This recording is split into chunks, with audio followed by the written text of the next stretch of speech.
जिंदाबाद जिंदाबाद जिंदाबाद मधु कोड़ा जिंदाबाद जिंदाबाद जिंदाबाद गीता कोड़ा जिंदाबाद जिंदाबाद जिंदाबाद मधु कोड़ा जिंदाबाद जिंदाबाद। इसलिए आप लोग से ज्यादा न कहते हुए, चूंकि समय कम है, बहुत जगह दौरा है, और मैं अपने उम्मीदवार और निवर्तमान सांसद श्रीमती गीता कोड़ा से आग्रह करेंगे अपना दूसरा आप लोग कैलाश झा जी, युवा मोर्चा के मंडल अध्यक्ष प्रफुल्ल महाकुड़ जी एवं तमाम प्रशासनिक पदाधिकारी, मीडिया के प्रभारी सभी को बहुत बहुत धन्यवाद, जो हम लोग के साथ में आज मैडम के जो जनसंपर्क पार्टी के उम्मीदवार श्रीमती गीता कोड़ा जी आप लोगों के बीच आई है। और इस अवसर पर हम सब जामदा बस्ती की तरफ से हमारे उम्मीदवार श्रीमती गीता कोड़ा जी को बहुत बहुत धन्यवाद और प्रणाम हम लोग करते हैं। साथ में हमारे इस क्षेत्र के जिला सदस्य सुश्री देवकी जी। मैं दिनेश श्रीवास्तव, आप देख रहे हैं आपका अपना एडी लाइव। लोकसभा 2024 की तैयारी हो चुकी है, सब प्रतिनिधि अपने फील्ड में जा चुके हैं। तो हमारे साथ गीता कोड़ा जी हैं जो सांसद हैं, और उनसे बात करते हैं कि इस बार की चुनाव आप भारतीय जनता पार्टी की तरफ से लड़ रहे हैं, तो सवाल यही उठता है कि जो चुनाव आप कांग्रेस पार्टी के तरफ से लड़े थे, आज भारतीय जनता पार्टी से तरफ से लड़ रहे हैं, तो वह वोटर को आप कैसे कन्विंस कीजिएगा? देखिए, पिछले 5 सालों से हम लोगों ने लगातार कांग्रेस पार्टी संगठन की क्योंकि मैं संगठन की जिम्मेदारी में भी थी और सांसद भी थी, हमने संगठन को लेकर के भी कांग्रेस पार्टी को कई बार आगाह किया, कई बार बताया कि भाई झारखंड प्रदेश में किस तरह आज पार्टी बिखराव पर है, उसे एकजुट करने की आवश्यकता है, उस पर कार्य करने की आवश्यकता है। लेकिन संगठन ने आदरणीय मल्लिकार्जुन खड़गे जी हो, राहुल जी हो, इन लोगों ने कभी इस पर ध्यान नहीं दिया। और जहाँ तक कार्य की बात है अपने संसदीय क्षेत्र में, हमने इस सरकार में भी कई विषयों को रखा, जैसा अभी आपने सुना ही होगा कि बेरोजगारी इस क्षेत्र में सबसे बड़ा मुद्दा है।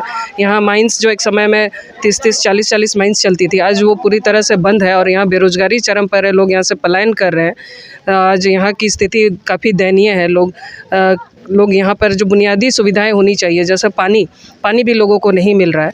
तो ये सब चीज़ों को लेकर के हम लोग जनता के बीच में है, और जनता को हम लोगों ने बोला है कि जो मोदी जी बोलते हैं वो करते हैं, क्योंकि ये मोदी जी की गारंटी है और वो लगातार काम कर रहे हैं। तो निश्चित रूप से हम लोग इन्हीं बातों को लेकर के जा रहे हैं कि अब मोदी जी के नेतृत्व में इस क्षेत्र का भी विकास होगा, इस क्षेत्र में भी हम लोग काम करेंगे।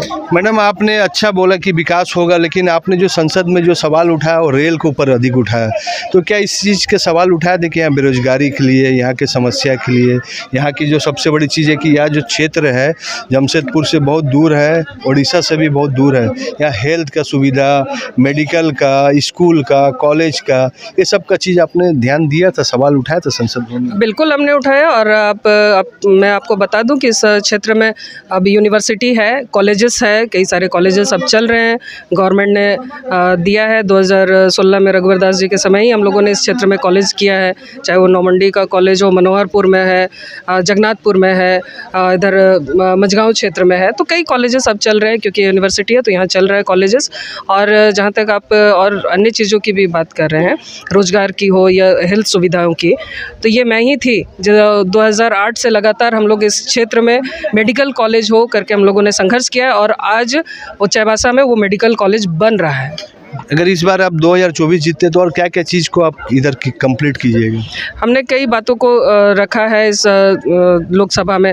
आपने रेलवे की बात की, रेलवे के साथ साथ हमने बेरोजगारी का भी मुद्दा उठाया है, और भी बहुत सारे जो यहाँ पर क्योंकि फॉरेस्ट एरिया है, तो फॉरेस्ट एरिया से भी लोगों को रोजगार मिले, जो जड़ी बूटी, क्योंकि हमने जगन्नाथपुर में आयुर्वेदिक कॉलेज भी बना है। तो हम लोग चाहते हैं कि यहाँ के लोग जो क्योंकि जंगलों के आसपास लोग रहते हैं, और लोग उस पर न सिर्फ लकड़ी या दातुन पत्ता पर निर्भर है, बल्कि वहाँ से वो जड़ी बूटी का भी इस्तेमाल करते हैं, उससे भी वो अपने स्वास्थ्य लाभ लेते हैं। तो वो उसको वैज्ञानिक तरीके से और अच्छे से उसका ये हमने सरकार के पास में प्रपोजल रखा था, जिसका मेडिकल कॉलेज ये बन रहा है, आयुर्वेदिक कॉलेज। और इसके अलावा इससे लोगों को कैसे रोजगार उपलब्ध हो वन उपज से, ये भी हम लोगों ने पार्लियामेंट में भी रखा, सरकार के पास भी रखा। तो आने वाले दिनों पर इस पर हम लोगों का वर्क चलेगा। खुलेगा और जो बंद खदानें हैं ये पुनः चालू हो और यहाँ के लोगों को रोजगार मिले, इस पर हम लोगों को। मैडम, जो कोल्हान क्षेत्र है, पूरे आपके अगल बगल जितने भी झारखंड मुक्ति मोर्चा कांग्रेस के विधायक है और आप एक सांसद जो कभी कांग्रेस की थी आज बीजेपी की, कैसे करके उनको बीट कीजिएगा? ये मैं नहीं बल्कि जनता कह रही है और आप देख ही रहे हैं, लगातार हम लोग जनसंपर्क कर रहे हैं।